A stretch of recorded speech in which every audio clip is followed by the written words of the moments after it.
All right, thank you, Mark and Todd and Dave and Kent. Wow, we are so blessed.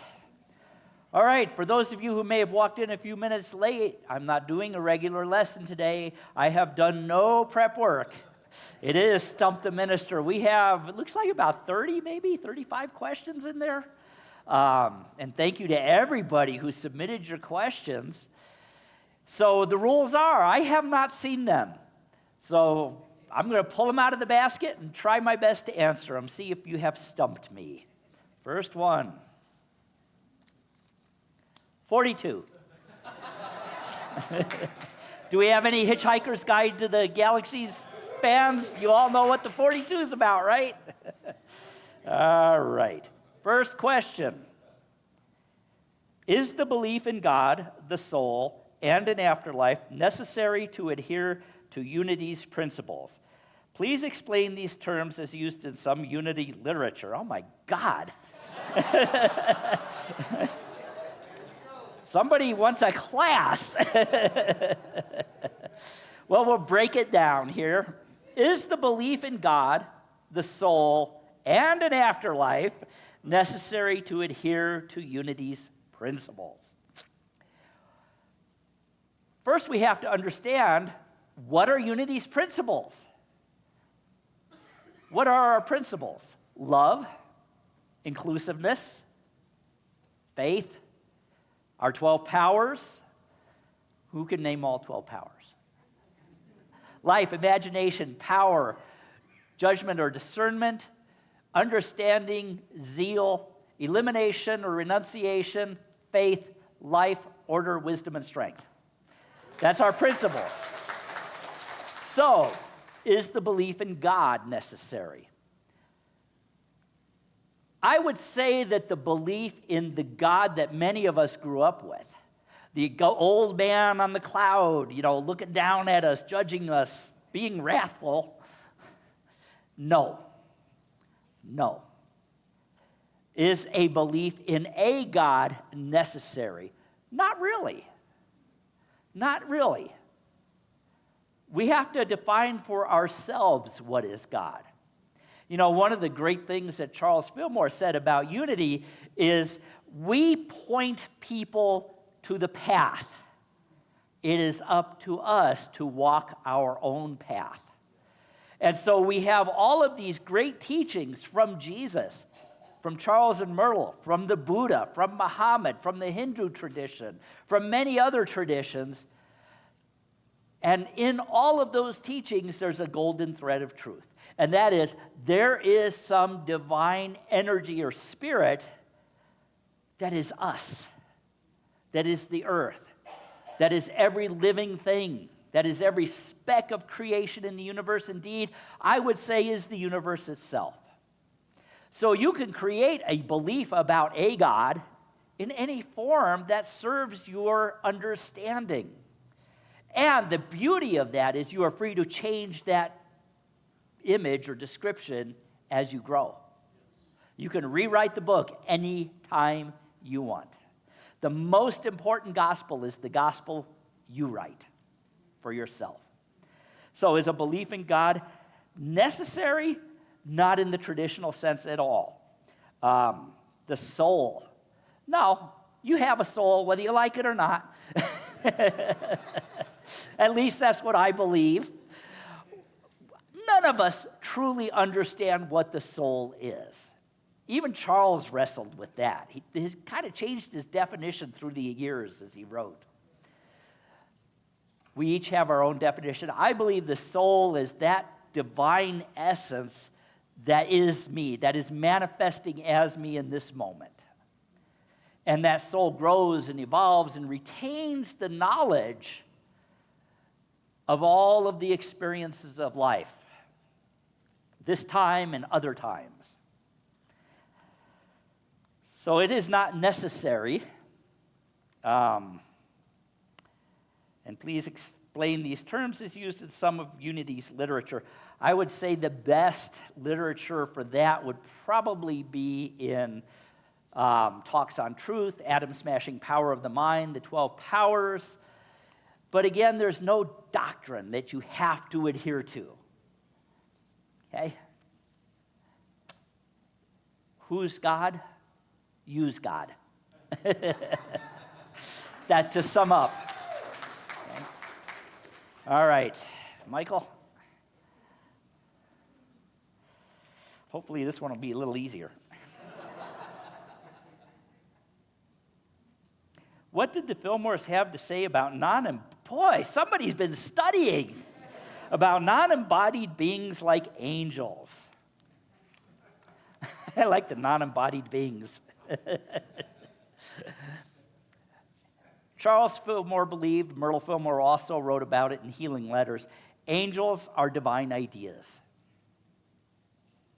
They are the highest, purest ideas that come into our consciousness from God when we are praying, when we are meditating, when we are seeking an answer. Sometimes they come to somebody else who brings them to you. That's an angel. Somebody who says that one word that changes your whole life, or that uplifts you when you're feeling down, or that inspires you. Angels show up in many ways, not just the androgynous things with wings. Actually, God and I have an agreement. Angels, I've always thought were kind of creepy looking. Just probably because I'm kind of rebellious against so much of traditional religion. So God and I have an agreement. If he ever needs to get a really important message to me, send a dragon. They're cool. But I have found that I'm surrounded by angels all the time. In fact, there's a bunch of them sitting in this room right now. It's all of you.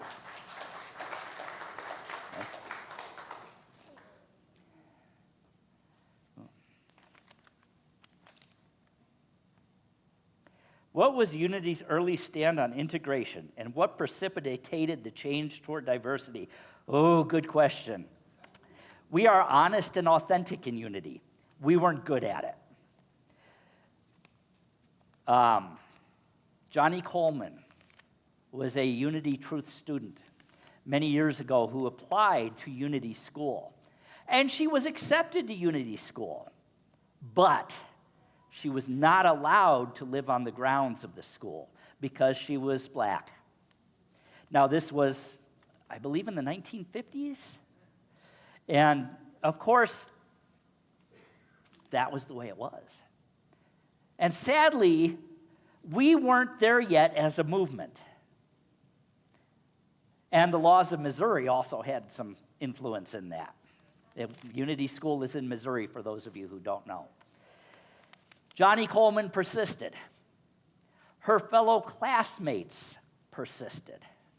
And it took a lot of struggle and a lot of work until eventually she was allowed on campus. But because of that experience, she and a number of other Unity ministers of color decided to start a Unity school in Detroit, now called the Unity Urban School. And they started a school specifically originally for people of color, people who would not be allowed to live at Unity Village. Now, we did awaken, and I have to say we awoke earlier than many other denominations, but honestly, we had to learn as well. But we did learn, and today, everyone, regardless of race, religion, nationality, gender identity, sexual orientation, is not only allowed to go to Unity School and be ordained, but they're allowed to live on campus if they want. It was a big leap, and Johnny Coleman and the Detroit Seven, there were 7 Unity ministers that started that, were so influential in teaching us about diversity and helping us see the beauty of our own uniqueness, of our own identities. By the way, the Unity Urban School is still one of our schools. All of our Unity schools now partner with each other. And I think, did you apply to Urban School? Is that the one you're applying to? No? Okay. But there's many, we have several different schools around the world. Okay. By the way, one of their graduates, Reverend Sandra Campbell, is the associate minister of the Unity Temple in Kansas City. You may not know, we have a temple It's really cool if you ever get a chance to go there. Since there is no heaven or hell, could you please explain what happens when we die? No, because I don't know. Actually, there is a heaven and hell. Heaven is when we are in that state of consciousness where we recognize that it's right here, all around us. We're in that energy of creativity, that energy of abundance, that energy of being one. And hell is the opposite. We can be in hell if we so choose. Hell is that place where we've created a muck and a mess and a miss. The beauty of that is we can change it. Now, what happens when we die? Unity does not have a doctrine about that. I would say the majority of Unity people, myself included, believe in some form of reincarnation. I believe that we do have other experiences of life right here on earth, but there's a whole universe. Who knows what other experiences of life we have? It just, I could go on for days about that. But I do not believe we go to a place where we suffer. I've never, even when I was an Episcopalian as a child, I could not accept that idea that God would punish you for making a mistake.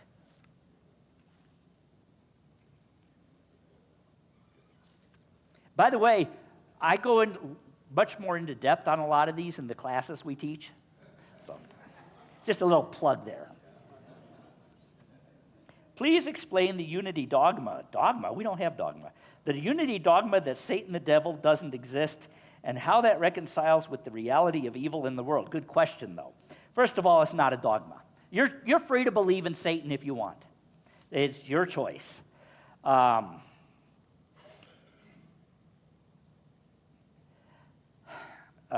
Boy, there's a lot I could say about this. I'll explain this in a way that many of you have heard, and I'm going to kind of work backward on this question. First of all, what is evil? Evil, if you look at the word, is simply live spelled backwards. When we are walking through life backwards, when we're not aware of what we're doing, when we're not in a consciousness of creativity, when we're not in a consciousness of being here now, we are walking backwards. We are living backwards. And if you ever walk backwards down the street, what's going to happen? You're going to knock people over. You're going to step out in front of buses. You're going to fall. You're going to create and experience evil. What did Jesus say about it? If that is what you are experiencing, repent, which was Latin for turn around. Turn around. Put your vision in front of you. Look at the world of possibility. Look at the people around you. And the evil stops. There are many people in the world who haven't got that message, who don't have that understanding. And evil also can be created when we are living in a place of fear. You look at every war that is going on or that has ever happened, and the real cause is fear. Always trace it back to the core cause of every war, and it's somebody's afraid. They're either going to lose something, have lost something, or afraid to give. And it all boils down to that. When people are starving, when people are hungry, we know there's more than enough food, more than enough supply for every human being on earth. But because people are afraid if they give some away, they're not going to have enough, it creates evil. We experience evil. So what is Satan? Charles Fillmore said Satan was lack of consciousness. Plain and simple. The word Satan actually comes from the Aramaic word shaitan. And shaitan was a word that meant fire. Now, in Aramaic, there were 42 different words for fire. They didn't use adjectives to modify a noun. They used individual words. That shaitan or Satan was the fire that burns off the weeds in a field before you plant a new crop. So, in a way, it's beneficial, but it sure is hell while you're burning it. Okay?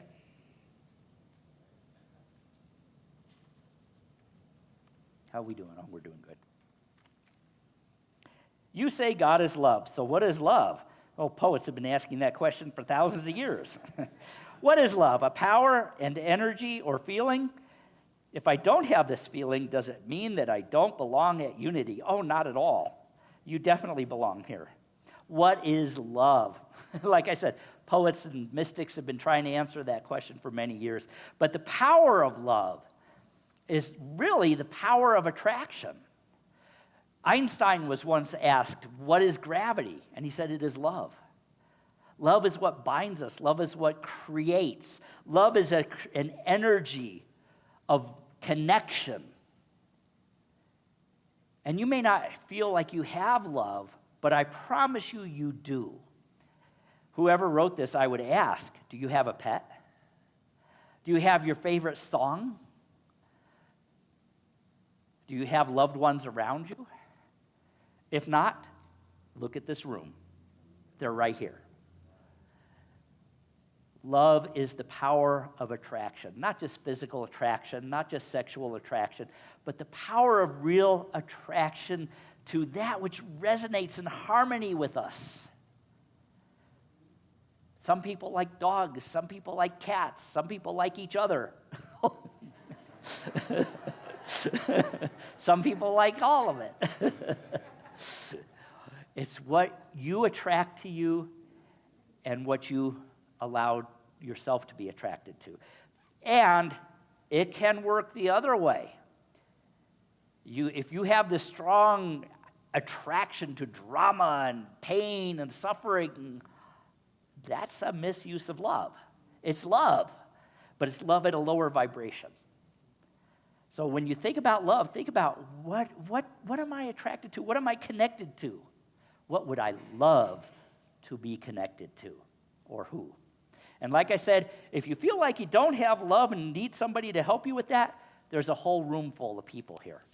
And if you feel like you don't have that feeling, you definitely belong at Unity. We are all on a spiritual path at different levels, different experiences, different paths. Some people come here for physical healing. Some people come here for education. Some people come here for love. And I know that's what has kept me in Unity all these years. Okay. Let me see.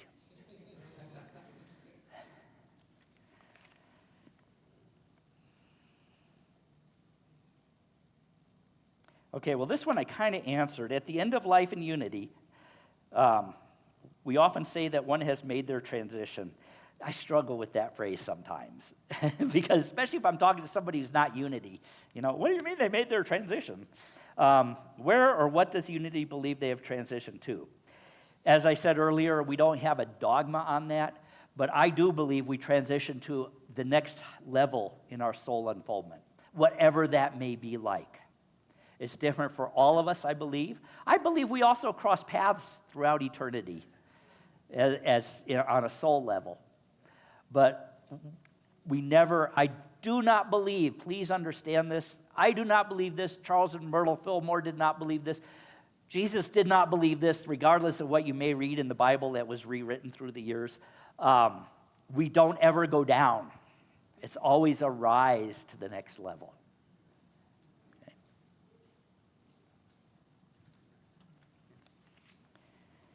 When Jesus talked about his Father in heaven, how does that fit with the inner divinity and unity teachings? Who was he talking about? Oh, great question. First of all, in the original scriptures, Jesus used 3 different words, actually 4 different words for God, but 3 in particular.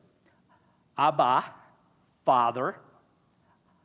Ama, Mother. If you go back to the earliest extant scriptures we have that quote Jesus, there are times in there where he called God Mother. And he also used a word that doesn't have a gender specific, doesn't have gender. Avun, which basically means, oh, great non-gender specific creative entity. It doesn't translate into English. So he had different connections to God, but ultimately, I believe, I can't get in his head totally, but I believe he saw God really as beyond gender. And yet, when we talk to each other, it helps sometimes to have that relationship with God. There's the divine relationship, which is not anthropomorphic, which does not have a gender identity, which is the energy of creation, the energy of evolution, the energy of love that God is. And then there's that personal relationship. And sometimes I want to talk to my dad, and sometimes I want to talk to my mom. So Jesus had these different words for them. Now, as patriarchy rose from the Roman Empire, and Christianity was created by a Roman emperor, understand that, it was not created by Jesus. They were very patriarchal, so everything got translated as Lord, Father. I don't know of any references even in the modern Bible anymore where there's still any of the feminine that has survived, although we recognize it in unity. Oftentimes we'll say Mother, Father, God, but even that is still putting God in a box. And God, we know, is even beyond that. So who is he talking about? Himself. Father is in here. Mother is in here. Kingdom of heaven is in here, yes. Oh, we're going through these. Well, there's a lot of controversy on this one. There's different stories about it. Who is the first unity ordained minister in the unity movement, and who ordained them? Well, who do you think? According to some of the books, it was Charles. There's two different stories of who ordained him. One was, her name went right out of my head. Michelle, do you remember? The teacher of teachers. Hello, Mary Baker Eddy. Yeah, they were students of hers. And there actually was a test. Now, according to Charles Fillmore, he aced the test. She ordained him. Then Myrtle took the test. She missed one question, according to Charles. I kind of questioned that myself.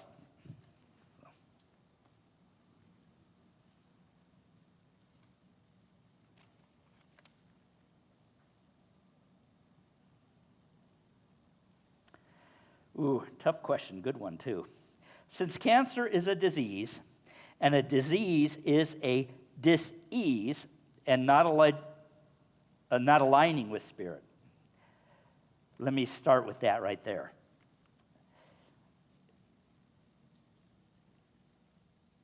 Charles and Myrtle believe that all dis-ease comes from consciousness. There's a danger to that idea. And the danger is, look what I've done to myself. Or even worse, what I call metaphysical malpractice. What did you do to bring this upon yourself? None of that has value. The value is in recognizing that we are created in the image and likeness of God, which can be translated more correctly as the image and likeness of perfection. And we are human beings having a human experience. We live in a world of many different influences, both physical, emotional, spiritual, and those things do affect the body. So I don't believe we attract diseases to ourselves necessarily all the time. I think sometimes we do. But we also have a world of other influences in us. And these things do affect the body. Now, the beauty of that is we can understand then that we can use consciousness to bring the body back into alignment, to help bring the body back into alignment. And sometimes we can't. But ultimately, we are perfect, regardless of what happens to the physical body. We are perfect. This is a vehicle, just like your car. And your car is subject to wearing out, isn't it? Your car is subject to things breaking, to things not working right. And we have the technology to repair it sometimes. And sometimes it gets to the point where, okay, it's time to trade it in on a new one. And I truly believe that's kind of tongue-in-cheek, but also true for the human body. There comes a point where we trade it in, where we release it and let it go back. The beauty of the human body is we recycle it. Well, sometimes with some of the methods we don't, but we should. So not aligning with spirit. We are always aligned with spirit. This is a temporary vehicle, and it is aligned with spirit. Even when it's sick, it is still aligned with spirit.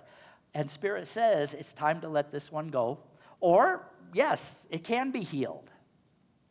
But you, yourself, are always perfect, healthy, and whole, regardless of what may be going on. And we can use that energy to bring about healing as well. Charles Fillmore truly believed he could regenerate all of his organs and live forever. Now, I don't know how true this story is. I kind of think it's an urban legend, but one of the stories they tell about Charles is that one of the last things he ever said as he was laying on his deathbed was, well, not this lifetime, but next time I'll live forever. Okay. Now, the second part of the question, does unity explain young children being born or diagnosed very young with, or I think that's supposed to be, how does unity explain young children being born or diagnosed very young with cancer? We don't know what a soul's journey is. What did they come into this life to learn and to teach?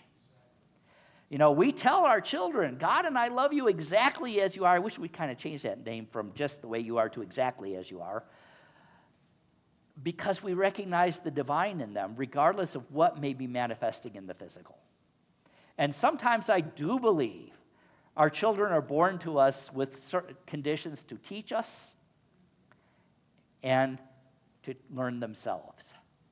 We don't know what someone's soul path is.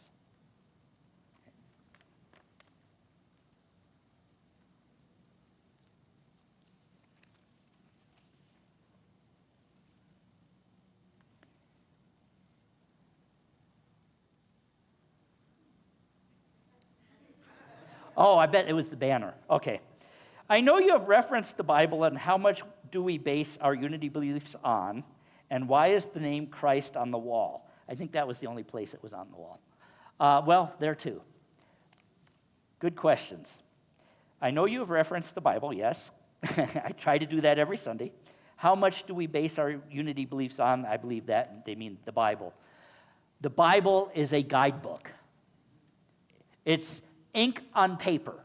There's nothing mystical or magical about it.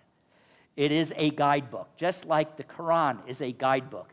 The Hindu scriptures are guidebooks. The Hebrew scriptures are guidebooks. The Sunday funnies can be a guidebook.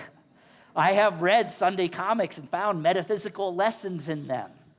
They are records of the teachings of different people. They are records of historical events that have a meaning for us. We interpret it metaphysically. What is metaphysics? Metaphysics is how we apply the things that are in those stories to ourselves. For instance, just to give you a real quick example, the story of Noah and the ark and the flood. Noah is told to bring two of every kind of animal into the ark, because the whole earth is going to be flooded. What is earth? Earth is our human consciousness. And sometimes there are times when it's turmoil and upheaval and flooding and all of that. We take the best ideas we have, the truest ideas we have, we hold them in the ark of consciousness, and we rise above it and write it out. And then when it dries up, we land on the mountain. The penguins walk 7,000 miles back to Antarctica, which is why we don't interpret it literally, by the way. It is not a literal work. It is not even really a historical work. A bunch of us one time decided to try to put the stories in the Old Testament into historical order the best we knew. They're terribly out of order. They are in there to teach, to be allegories. Take the metaphysics class, come to the Sunday morning's metaphysical Bible studies, and you'll begin to understand that. We also have a new Fillmore Bible out. We have them available if you want one.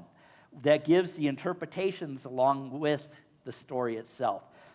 Even to the ancient Hebrews of Jesus' day and further back, these stories were not considered true in the literal sense.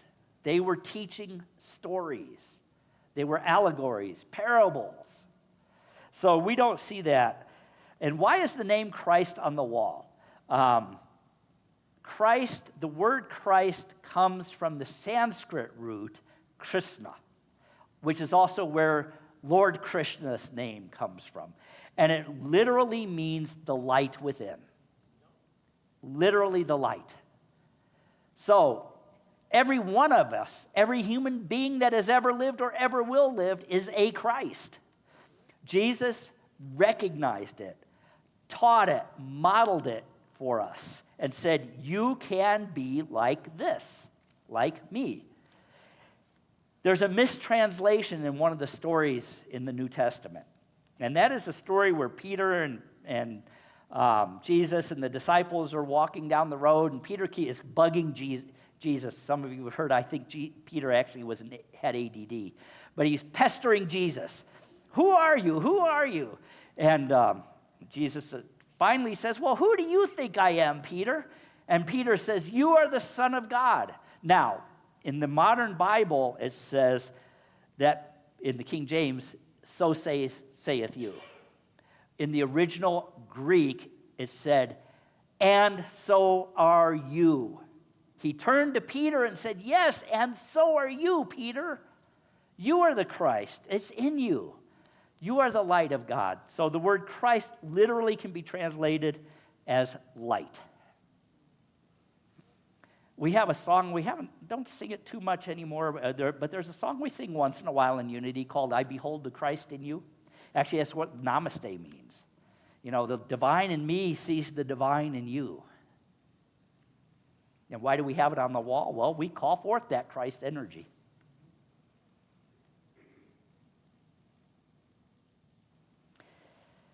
Oh, good one. It kind of going back to an earlier question. This will be the last one. Unity does not believe in evil. However, my friend's daughter was murdered by a religious cult. If this isn't evil, what do we call it? How does my friend see the positive side in all this? That would be very difficult. If it isn't evil, what do we call it? It is evil. It's an expression of a warped, twisted consciousness. So in that regard, it is evil. Is it caused by a little red guy with pointy horns? No, it's caused by us, by those individuals. We can experience evil. We don't deny that there's evil out there or that there's bad stuff happening. Look at war, look at famine, look at people starving on our streets right here in town. We don't deny that that exists, but we deny that it's the true reality.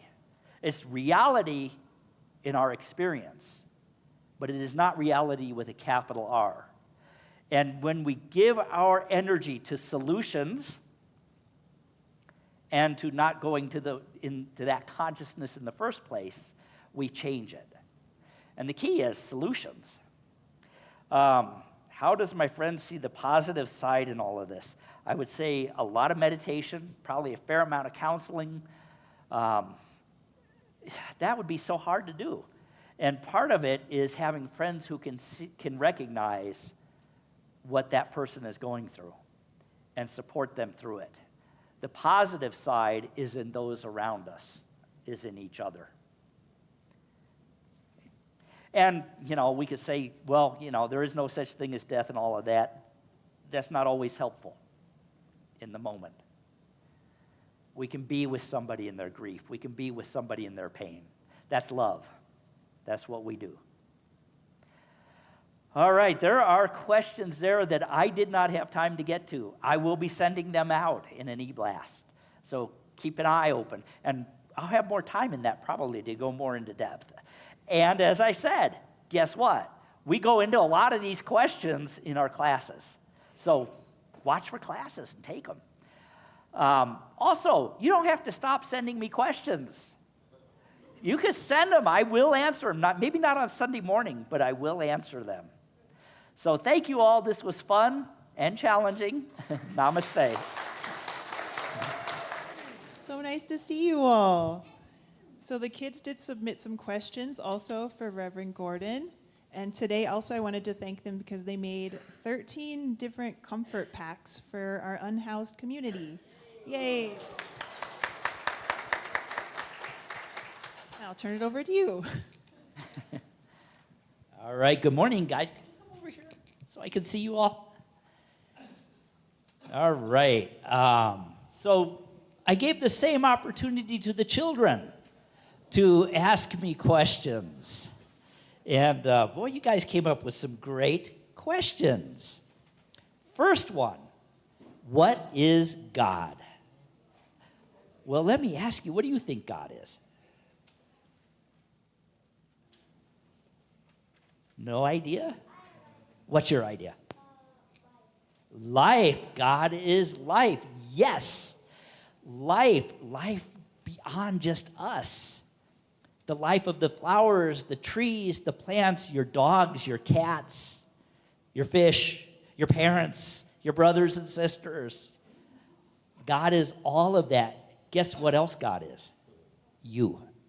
You are God expressing, right? Each and every one of you. God isn't some old guy up there. He's you. He's me. He's Amanda. He's Michael. He's Miss Eric. He's Patrick. He's all of us. I love this next one because I have no idea. Where does the word stump come from? Well, stump, one of the definitions, it's what's left of a tree after you cut it down. Why it's Stump the Minister? I will look that up and find out. Why did God this is a great question. Why did God change from the Old Testament to the New Testament? Wow. That's a good question. First of all, I will tell you, God did not change. God is love, period. Okay, God is life. That never, ever, ever, ever, ever changes. There is no time where God is not love, where God does not love you, where you are not love expressing. Our understanding changed. In the old times, back in the days of Abraham and all of them, they only could interpret God by what they saw around them, like wind and storms and hurricanes. God got mad a lot, they thought. God didn't. That was weather. It happens. But they thought that God got mad. Jesus came and said, God is love. That's all God is. And so people's ideas changed about who God is. We're still learning. If we really knew that, would we have war? Would we have people living unhoused? No, because we'd be taking care of each other. We'd be loving each other. So our understanding of God changes, but God does not change. Is there more than one God? 1, 2, 3, 4, 5, 6, 7, 8, 9, 10, 11, 12. Yes. Now God is all creation. But God shows up in many, many different ways. God shows up as you. God shows up as you. God shows up as me. God shows up as everybody out there. God shows up as your dog, your cat, trees, flowers. So every time you look around, you're going to see God. And does each person have their own God? Definitely. Definitely. You all have your own understanding of God. That's your God. And you change and grow. And you are your own God. But you know that spirit of the divine, of what we call light and love, is in you. Okay? There's one more. This may be the hardest question I got all day. I don't know if I can answer this in just a minute. What is your favorite food? Pretty much anything that's right in front of me, except olives. I don't like olives. But olives are God too. Wow. I like pizza. Anybody like pizza? Yeah. Ice cream? Yeah. Christmas cookies? Yeah. I have lots of favorite foods. My favorite food, though, is one food that somebody makes for me, like my wife or somebody. Yeah. Because you know why? Because they put their love and their energy into it. Okay? And you know who some of my favorite people are? You. I'm so glad you brought me these questions, and I'm so glad you're here. Thank you.